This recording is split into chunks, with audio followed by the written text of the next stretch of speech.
అరే కొడితే గట్టి కొట్టేది ఊకుంటే ఊకోదు, ఒకటే ముసురు పెట్టి పాడైంది. ఎందరి పనులాగం పట్నం అంతా చిత్తడి చిత్తడి. గీ ముచ్చట్లు క్లియర్గా చెప్పుకుందాం గాని మొదలైతే హెడ్లైన్స్ చూడుర్రి. బీసీ రిజర్వేషన్లపై పంచాయతీ మొత్తం చెప్తాం ఎవలేమన్నది.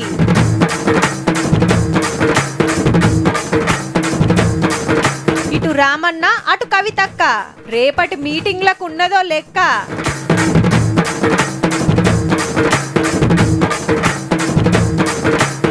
పొంగుతున్న వాగులు వంకలు ఇంకో 3 రోజులు పెద్ద అనలు.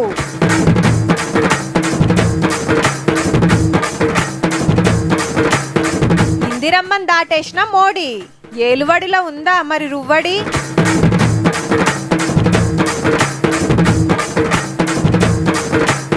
సుక్కేసి గోడెక్కిన కారు చూసినోళ్ళంతా తెరిచిండ్రు నోరు. రాజన్న బీసీలకు 42% రిజర్వేషన్లు వస్తాయంటవానే? సర్కారే తయారున్నాక ఎందుకు ఆగుతాయిరా, పక్కా వస్తాయి చూడు. మరి సెంటర్ వాళ్ళు కొర్రీలు పెడుతురంటారు కానీ కాంగ్రెస్ వాళ్ళు హగో గట్లెట్లుంటది. ఆలుసుత కులగణనకు సై అన్నారు కాబట్టి దీనికి గిన ఓకే అనాలి. ఆయన అవన్నీ మనకెందుకురా, మన ఊరికి రిజర్వేషన్ ఏదొస్తుందో తెలుసుకో మొదలైతే. నీ అవ్వ ఎక్కడి బిత్తురని ఉన్నాయే నువ్వు, లొల్లంతా దాని గురించేనాయే అని సర్పంచ్ ఎలక్షన్లకు గిట్ల తయారైతున్నారు ఊర్ల పొంట. కానీ బీసీల మీద రాజకీయమేమో గిట్ల నడసబట్టే. తెలంగాణ తోవల దేశం అంతా నడవాల్సిందే, సేమ్ ఇట్లనే అన్ని రాష్ట్రాల్లో కులగణన చేయాలని డిమాండ్ చేసిండు Rahul Gandhi sir. Political earthquake है, वो हिंदुस्तान की राजनीतिक जमीन को उसने हिला दिया है. బీసీల చరిత్ర బయటికి రాకుండా బీజేపీ ఆర్ఎస్ఎస్ కుట్రలు చేసినాయి. రేపు ప్రైవేట్ల సుధా రిజర్వేషన్లు ఇచ్చే ఉపాయం చేస్తామన్నాడు. मतलब प्राइवेट एजुकेशन सिस्टम में दलितों को, आदिवासियों को, पिछड़ों को रिजर्वेशन. 42% బీసీల రిజర్వేషన్ కు సెంటర్ వాళ్ళు హిమ్మతి ఇవ్వకుంటే జంగు లేపుతామని వార్నింగ్ ఇచ్చిండు సెంటర్ గవర్నమెంట్ కు. నిన్న మన సీఎం రేవంత్ రెడ్డి సారు మంత్రులు పోయి వివరంగా చెప్పొచ్చారు కాబట్టి హైకమాండ్ అదే అందుకుందన్నట్టు. లేలే కాంగ్రెస్ పార్టీ బీసీలకు మోసం చేస్తుందని అటుకెళ్లి సెంటర్ మంత్రి కిషన్ రెడ్డి సార్ దిగితే ఇటుకెళ్లి స్టేట్ మంత్రి పొన్నం సార్ కౌంటర్ ఇచ్చిండు. బీసీ ఈ పేరు మీద 4% ముస్లింలకు రిజర్వేషన్ కల్పించినప్పుడు రిజర్వేషన్ చెల్లదని చెప్పి హైకోర్టు 2 సార్లు చాలా స్పష్టంగా తీర్పిచ్చింది. పక్కన ఆంధ్రప్రదేశ్ లా మీరు పరిపాలిస్తున్న గుజరాత్ లో స్వయంగా ప్రధానమంత్రి చెప్పినటువంటి మహారాష్ట్ర ఎక్కడెక్కడ ఉన్నాయో అవన్నీ తొలగించి రండి. ఈ యొక్క స్థానిక సంస్థల్లో ఎన్నికల్లో వాళ్ళ రిజర్వేషన్ కల్పించేటువంటి హక్కు అధికారం ఉంది. దాని ద్వారా తెలంగాణలో ఎన్నికలు నోటికి వచ్చిన కూడును తన్నే ప్రయత్నం చేయొద్దు. బీజేపీ నాయకత్వం చేతనైతే సహకారం చేయండి. అదేవిధంగా బీజేపీలో ఉన్న బీజేపీ నాయకులారా, ఇది అసదుద్దీన్ ఓవైసీ యొక్క పార్టీకి లబ్ధి చేకూరింది.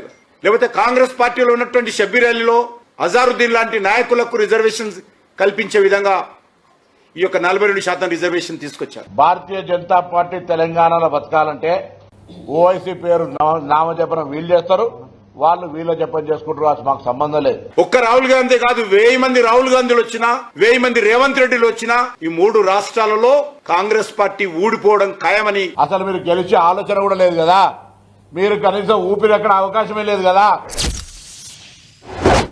కాంగ్రెస్ పార్టీలో అంతేరా బై, ఎప్పుడో లొల్లి ఉంటూనే ఉంటది. ఎవరిని ఎవలేమంటారో తెలియదు. ఈ నడుమ బీజేపీల సుత గ్రూపులు పుట్టినాయి అబ్బా. పడిరాక రాజాసింగ్ భయ్య రాజీనామా పెట్టే, బండి సంజయ్ సారు, ఈటెల సారు ఐషిక్ తైషి అనబట్టే అంటుంటారు. ఇక క్రమశిక్షణకు బండ గుర్తని పేరు పోయిన బీఆర్ఎస్ లా పార్టీ మీద ఒక్కలంటే ఒక్కలు సుత మాట్లాడరు. అందరి మాట ఒకటే, అందరి గీత ఒకటే అని గొప్పగా చెప్పుకునేది అప్పట్లా. కానీ ఇప్పుడు చూడు ఎట్లున్నదో. అటు అన్న తగ్గుతలేడు, ఇటు చెల్లె తగ్గుతలేదు. రేపు 2 మీటింగులు ఉన్నాయి పోటీల మీద. బీఆర్ఎస్ విద్యార్థి సంఘం నాచారంలో పెడతా అంటే జాగృతి తరపున కొంపెల్లిలా. దానికి రామన్న పెద్ద సుటం అయితే దీనికి కవితమ్మ. సర్కార్ మీద ఎట్లా కొట్లాడాలనేది వాళ్ళ మీటింగు, లీడర్లను ఎట్లా తయారు చేయాలనేది వీళ్ళ మీటింగు. పార్టీల గ్రూప్ పుట్టిన కాంచి ఎవరి ప్రోగ్రాములు చేస్తారు గాని ఒక్కనాడే ఇద్దరు చేసుడు ఇదే తోలుతా. మరి మా బాబు చుట్టూ దయాలున్నాయి, పార్టీని బీజేపీలో కలిపే కుట్ర చేస్తారని కవితకి ఏమంటున్నదో అప్పటి కాంచి ఎవ్వలతో వాళ్ళదే. అటు అటోళ్ళు ఇటు వస్తలేరు, ఇటోళ్ళు అటు పోతలేరు. తీన్మార్ మల్లన్న తోటైన గడబడిల సుత కారోళ్ళు గప్చుపున్నారు. బీసీ రిజర్వేషన్ల కోసం సర్కారోళ్ళు ఆర్డినెన్స్ తెస్తే కవితక్క సంబరాలు చేసుకుంటే కరెక్ట్ కాదని కారోళ్ళు కయ్యానికి దిగిరి. నిన్న రామన్న బర్త్డే సంబరాలు పార్టీ ఆఫీసులైనా ఫామ్ హౌస్లైనా చెల్లె రానేలే, ట్విట్టర్ లో రాసింది గంతే. జాగృతోళ్ళు తప్పితే పాటోళ్ళు ఒక్కరికినా ఉపడతలేరు అక్కతోని. మరి రేపటి మీటింగ్ ఎవరు ముందనుకుర్రో ఎవరు వెనకనుకుర్రో గానీ ఒక్కనాడే అయ్యే వరకు పడనోళ్ళకి ఇంకింత సందు దొరికినట్టు అయింది. చూడాలి మరి రేపు ఎవరేం మాట్లాడతారో.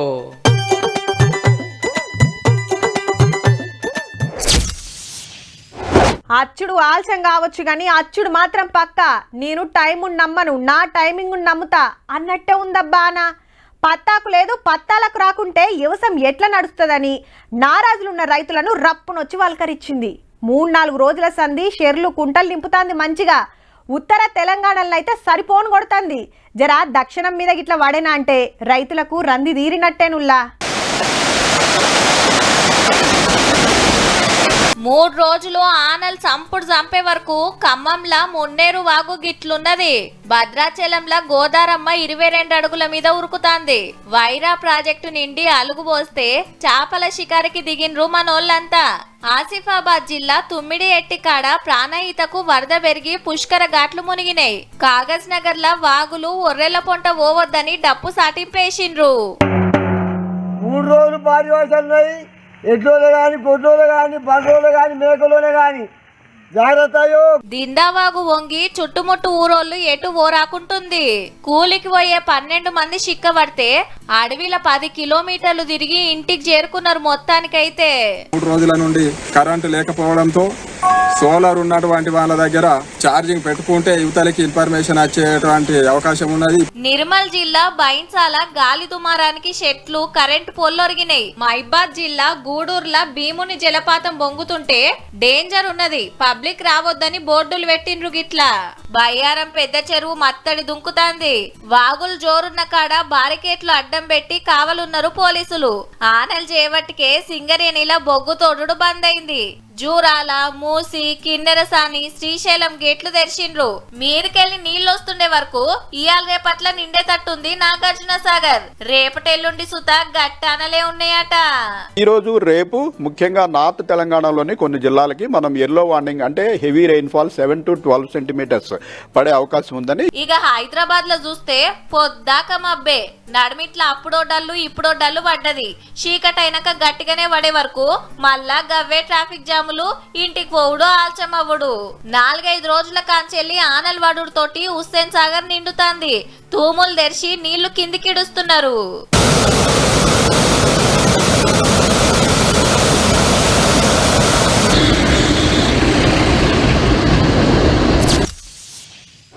నీ పోరల ముక్కుల తొక్కు దిక్కుమాల లైక్ల కోసం అడ్డమైన రీల్స్ ఏంద్రా నాయన. ఒకడు రైలు పట్టాల మీద వేస్తాడు, ఇంకోడు బండి మీద సర్కస్ చేస్తాడు. ఆయనతేమన్నా అయితే ఉత్త పుణ్యానికి ఫోటోకి దండ పడుతుందిరా వారి. గా ఫ్రాంక్ వీడియోలో బ్రోంక్ వీడియోలో గవ్విసుత అట్లనే పాడైతాయి. అరే టెక్నాలజీ ఎట్లా వాడాలనో జర్రంత తెలివి ఉండాలిరా బాయ్. గాయ గత్తర పబ్లిసిటీ ఎందుకు చిచ్చా? దిమాగ్ ముఖ్యం, టాలెంట్ ఎవడబ్బా సొత్తు కాదురా bye. Namaskar and welcome to News Channel for the month of July. This is Sai Diksha. Now let's begin with headlines. అంగ్రేజీల వార్తలతోటి అద్దర కొడుతుందిలే షెల్లెమ్మ. In a significant event, the district collector Srimati Pamela Satpathy garu visited our school on 16th July. అట్లా అని ఇదేదో English news channel అనుకునేరు. Karimnagar జిల్లా చల్లూరు సర్కార్ బడి పిల్లలు నడిపే YouTube channel. ఊర్లో ఏం నడుస్తుంది, బడిలా ఏమేం కార్యాలు అవుతున్నాయి అన్ని ఎరక చెప్తారన్నట్టు. వార్తలు తెచ్చే రిపోర్టర్లే, చదివే యాంకర్లు వాళ్ళే. ఇక కెమెరామ్యాన్లు, ఎడిటర్లు, గ్రాఫిక్స్ డిజైనర్లేమో సార్లు, మేడాలు. విద్యార్థుల్లో ఉన్న ఇంగ్లీష్ పట్ల ఉన్న భయాన్ని తొలగించడానికి, అదేవిధంగా వాళ్ళ పబ్లిక్ టాక్ను ఇంప్రూవ్ చేయడానికి, కాన్ఫిడెన్స్ను ఇంప్రూవ్ చేయడానికి అంతకు మునుపు చల్లూరు టాక్స్ పేరు తోటి అందరు ముంగట మాట్లాడిచ్చేదట పోరాలను. ఇంకింత రువ్వడి చూపియాలని వార్తలు చాలు చేసిండ్రు ఈ స్కూల్లనే. నెల రోజులు ఊళ్ళో ఏమేం జరుగుతున్నాయో మొత్తం పట్టుకొచ్చి టక్క టక్క చదువుతారు. ఇక క్లాస్ రూమే స్టూడియో, సెల్ ఫోనే కెమెరా. దీంట్లో పాల్గొనడం వల్ల మాకు self confidence skills, communication skills చాలా వరకు ఇంప్రూవ్ అవుతాయి. The total information of the month we are gathering and making the video and uploading to setup for reading news. ఇక ఇప్పుడు ఇంగ్లీష్ క్లబ్ అని పెట్టిండ్రు. దానికి అధ్యక్షులు ఉపాధ్యక్షుల కాంచెలి అంత పిల్లలే. మా విద్యార్థి ఎల్కపల్లి విష్ణు అని ఒక టెడెడ్ టాక్స్లో సెలెక్ట్ కావడం జరిగింది. అది ఒక గ్లోబల్ ప్లాట్ఫామ్. చల్లూరు టాక్స్ అనే కార్యం స్టేట్ లెవెల్లో మంచి పేరు సంపాదించింది. ఈ నడమ కలెక్టర్ పమేలా సత్పత్ మేడం వచ్చి తారీఫ్ చేసి ఇసొంటి ప్రోగ్రాంలు కడమ ఇస్కూళ్ళ సుత చాలు చేపిస్తామన్నది. తెలుగులో మాట్లాడటానికే బుగులు పడే పోరాలను ఏకంగా ఇంగ్లీష్ వార్తలు చదివే రేంజ్కి తెచ్చిన టీచర్లను తారీఫ్ చేయాల్సిందేనుల్లా. ఏమో రేపు ఈ షెల్లెమ్మలే తీన్మా ర్యాంకర్లు అవుతారేమో. All the best. In a significant event, the district collector Srimati Pamela Satpati garu visited our school on 16th July. Jawaharlal Nehru, Gulzari Lal Nanda, Lal Bahadur Sastry, Indira Gandhi, Morarji Desai, Charan Singh, Rajiv Gandhi, VP Singh, Chandrasekhar, PV Narasimha Rao, Atal Bihari Vajpayee, Deve Gowda, IK Gujral, Manmohan Singh, Narendra Modi. ఇప్పటిదాకా మనకు 15 మంది ప్రధానమంత్రులు వచ్చిరబ్బా. ఎక్కువ మటుకు కాంగ్రెస్ పార్టీకేంచే. ఇక అసలు వార్తలకు పోదాం పాన్రి. మోడీ సారు ఇంకో రికార్డు కొట్టేసిండబ్బా. బ్రేక్ లేకుండా ప్రధానమంత్రి పదవిలో ఎక్కువ రోజులున్న రెండో లీడర్ సారే మరి. అప్పట్లా ఇందిరాగాంధీ మేడం 4077 రోజులుంటే దాన్ని దాటేసిండి. అలా ఫస్ట్ ప్రధానమంత్రి చాచా నెహ్రూ వరుసగా 6130 రోజులు పదవిలుండి ఫస్ట్ జాగలున్నాడు. కానీ ఏండ్ల మీదకి లెక్క చూస్తే మోడీ సారు మూడో ప్రధాని, నెహ్రూ సారు 16 సంవత్సరాల 286 రోజులు, ఇందిరాగాంధీ మేడం 15 సంవత్సరాల 303 రోజులుంటే మోడీ సారు 11 సంవత్సరాల 60 రోజులు ఇయాల్టికి. పార్లమెంట్ ఎలక్షన్ల దాకా పదవిలున్న ఇందిరమ్మని దాటేసిన నెహ్రూను దాటలేడు. కాంగ్రెస్ కాకుండా ఏరే పార్టీ లీడర్ ఇన్నేండ్లు దేశాన్ని ఏలుడు సుతా గిరేటే. ఇదే కాదు ఏరే దేశాల పార్లమెంట్లల్లా ఎక్కువ మాట్లాడిన రికార్డు సుతా మోడీ సార్దే. 17 మీటింగ్లు పెట్టిండు. మళ్ళా అట్లనే 24 దేశాల్లో పెద్ద అవార్డులు సంపాదించిండు. సారు తిరగని దేశం లేదు మరి. నిన్న మొన్న లండన్ లోంటే ఇవాళ మాల్దీవులా. ఆటలు పాటలతోని ఎదుర్కొనుడు జోరున్నది. బిజినెస్లు, రాజకీయాలు, దేశాల సుట్టరికాల మీద చర్చలు చేస్తున్నాడు అక్కడి పెద్దలతోటి. ప్రధానమంత్రి సారు బయటి దేశాల్లో గింత బిజీగుంటే ఈడ ప్రతిపక్షాలేమో పార్లమెంట్ కు రావాలి, ఆపరేషన్ సింధూర్ మీద మాట్లాడాలి, బీహార్ లో ఓట్లు ఎందుకు తీసేసిండ్రో చెప్పాలని లొల్లి చేయబట్టే.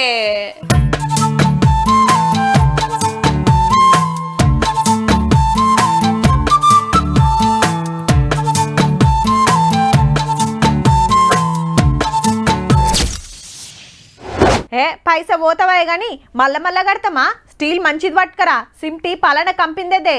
ముందే చెప్తున్నా, డస్ట్ గిస్ట్ వాడితే మంచిగా ఉండదు చూడు. అరే జర ముందే చెప్పవానే. మంచి మేస్త్రి ఉండే మనోడే. మనం చెప్తే తక్కువ తీసుకుని కూడా, ఓ కాక గట్ల కోషిష్ చేయకు, జర మాల్ మంచిగా గలుపు అని దగ్గరుండి అన్ని పనులు సాగబెడతాం. హౌ మరి ఒక్క పారి ఇల్లు కట్టినామంటే 2 తరాలు ఉండాలి నాయే. మనదైతే పనితనం గట్లుంటది. అదే 10 మందిల పొత్తైతే ఇగో గిట్లుండొచ్చు. గోడగొట్టిన సున్నం రాలినట్టే ఉన్నది సచివాలయం కథ. చిన్న ముసురుకే బెచ్చులు ఊడిపడుతున్నాయి. మళ్ళా 6వ అంతరం కిటికీ దగ్గర ఊసిపోయి కింద పడ్డాయి. ఇదే తోవలకెళ్ళి సీఎం సారు మంత్రుల కార్లు పోతాయి. గాయాళ్ళకి ఎవ్వరు రాలేదట. ముత్యమంతానకే గిట్లయితే ఎట్లనులా. ఇదే తొలత కాదు, 6 నెలల కిందట కూడా గిట్లనే మీదికెళ్ళి పడితే పార్కింగ్ లో ఉన్న ఒకరి కారు డ్యామేజ్ అయింది. మంత్రి కోమటిరెడ్డి వెంకటరెడ్డి సార్ ఎంక్వైరీ చేపిస్తే ప్లాస్టర్ ఆఫ్ ప్యారిస్ మంచిగా అతకక ఊసిపోయినాయి, రిపేర్లు చేపిస్తామన్నాడు కాంట్రాక్టర్ అయ్యా. ఇప్పుడు మళ్ళా గదే కథ. గట్టిగా ఆనబడితే ఊర్సుడు, ఆడాడ గోడలు నెర్రెలిచ్చుడు. గంత బందోబస్తు గట్టిర్రు. మరి ఉన్న బంగ్లాను గూలగొట్టి ఆత్రమాత్రం కొత్తది కట్టేతానికి 1200 కోట్లయితే ఓపెన్ అయిన కాంచి ఎప్పుడోటి కాబట్టే. ఆడికెళ్ళి ఆరాయి తెచ్చినాం, ఈడికెళ్ళి ఈ బండలు తెచ్చినాం, అట్లా కట్టిస్తున్నాం ఇట్లా కట్టిస్తున్నాం అని గొప్పగా చెప్తే ముసుర్లకేమో గిట్లుంది. సచివాలయం అంటే సర్కారు వల్ల ఏలువడంతా నడిచే పెద్ద ఆఫీసు. ముఖ్యమంత్రి సారు, మంత్రులు, పెద్ద ఆఫీసర్లు, 1000 మంది ఉద్యోగులు ఉండేది ఇన్నే. ఎప్పుడు మనుషులు తిరుగుతూనే ఉంటారు. ఆయన తెవల మీద పడితే ఏంది కథ? రిపేర్లు ఏమక్కర పడతాయో మీరన్న చెప్పిన జేపీ సార్లు జరా. కాళేశ్వరమే అనుకుంటే సచివాలయం సూతి ఇంజనీరింగ్ అద్భుతమే అయ్యేటట్టుంది పోర్రి.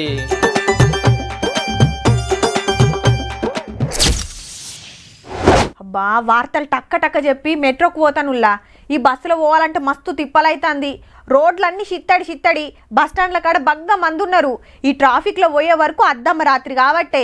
అదే మెట్రో ఎక్కిందనుకో బిందాస్ రప్పున పోవచ్చు. No traffic no signal. Seat దొరకకుండా మంచిదే, నిలబడి పోయినా చెప్పున వెళ్ళిపోతాం. నా ముచ్చట మీకెందుకు గని అసలు వార్త ఏందో చూడుర్రి. హైదరాబాద్ మెట్రోకి ఎర్ర జెండా, ఆంధ్ర మెట్రోలకు పచ్చ జెండా. గిట్లుంది సెంటరోళ్ళ కథ.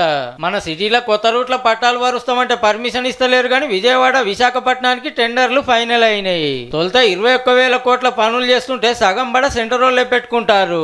అదే మనకు 43,000 కోట్లు అవుతుంటే అందులో సగం కాదు కదా, పావంతు కంటే తక్కువ. ఉత్త 7,000 కోట్లు ఇస్తానికి కూడా ధరిస్తలేదంటే చూడుర్రిగా. ఆంధ్రాలో ఇంతవరకు మెట్రో రైలు లేదు కాబట్టి వేసుకోవాల్సిందే, ఢిల్లీకి వెళ్ళి సాయం చేయవలసిందే. మరి అదే లెక్క బట్టి మనకు కూడా చేయాలి కదా. ఇంత పెద్ద పట్టణంలో ఉన్నది జాలతలేదు, కొత్త రూట్ల తిప్పాలని మనోళ్ళు డిసైడ్ చేసిర్రు.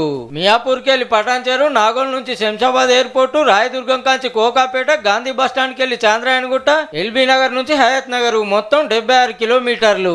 ఇదైనాక ఎయిర్పోర్ట్కి వెళ్ళి ముచ్చర్ల ఫోర్త్ సిటీకి, జేబీఎస్ నుంచి మేడ్చలు షామీర్పేటకు ఇదో 86 కిలోమీటర్లు. అంత ఫైనల్ చేసి యువరాలు ఖర్చుల లెక్క సెంటర్ గవర్నమెంట్ కు పంపి 3 నెలలైనా సప్పులు లేదు. ఖుద్దు సీఎం సారే పోయి ఎన్ని మాటలు కలిసినా ఫాయిదా లేకుంటుంది. అంటే ఢిల్లీలో చంద్రన్న చక్రం తిప్పుతాడు కాబట్టి ఏది అడిగినా కాదు లేదనుకుంటూ ఇస్తారు. చూడాలి మరిగా మన 2 సెంటర్ మంత్రులు 6 బీజేపీ ఎంపీలు ఏం చేస్తారో, ఎట్లా సాధించుకొస్తారో.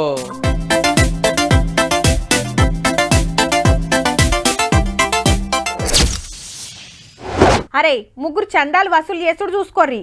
మల్లయ్య మామ ఇగ్రం ఇప్పిస్తున్నాడు. మండపం ఖర్చులు ఎంతైతే లెక్కేసుకోర్రి. బ్యాండోళ్లకు పంతులకు ముందే ఓ మాట చెప్పాలి. మైక్ సెట్టు డీజే బాక్సులతో చెప్పి పెట్టాలరా. ఈ కిత్త పొద్దుముక దేవుని సినిమాలేద్దాం, మన గల్లికే అందరు వస్తారు అని గణపతి పండుగకు తయారైతుర్రట. ఇప్పుడు మనం చెప్పుకునేది తెలంగాణ అంతా పేరువైన లడ్డు గణపతి గురించి. మంచిగా చూడండి, గణేశుడు మెల్లగా కండ్లు తెరుస్తున్నాడు, మూస్తున్నాడు. బాలాపూర్ బొజ్జ గణపయ్య మరి ధూల్పేటలా తయారైతాండు. ఎత్తు 22 అడుగులు, బంద వస్తుంటాడు. హచ్చు పోసినాక ఆడాడ ఫినిషింగ్ పనులుంటే చేస్తున్నారు. తెలంగాణ, కర్ణాటక, మహారాష్ట్ర, బీహార్ కార్మికులు కష్టపడుతుండ్రట.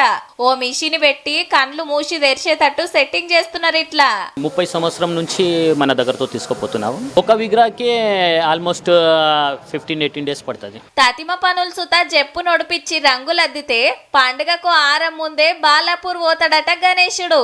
బాలాపూర్ అంటేనే లడ్డు అర్రాస్. నిరుడు 30 లక్షలకు తీన్బారైంది. ఈ తాపకి ఎంత పోతుందో మరి. ఇగిటు ఖైరతాబాద్ బడా గణేష్ సుతా తయారైతుండు. వినాయక చవితికి ఇంకో నెల రోజులే ఉన్నది. మీ గల్లీ గణపతి పనులు గిన చాలు చేయండి మళ్ళా.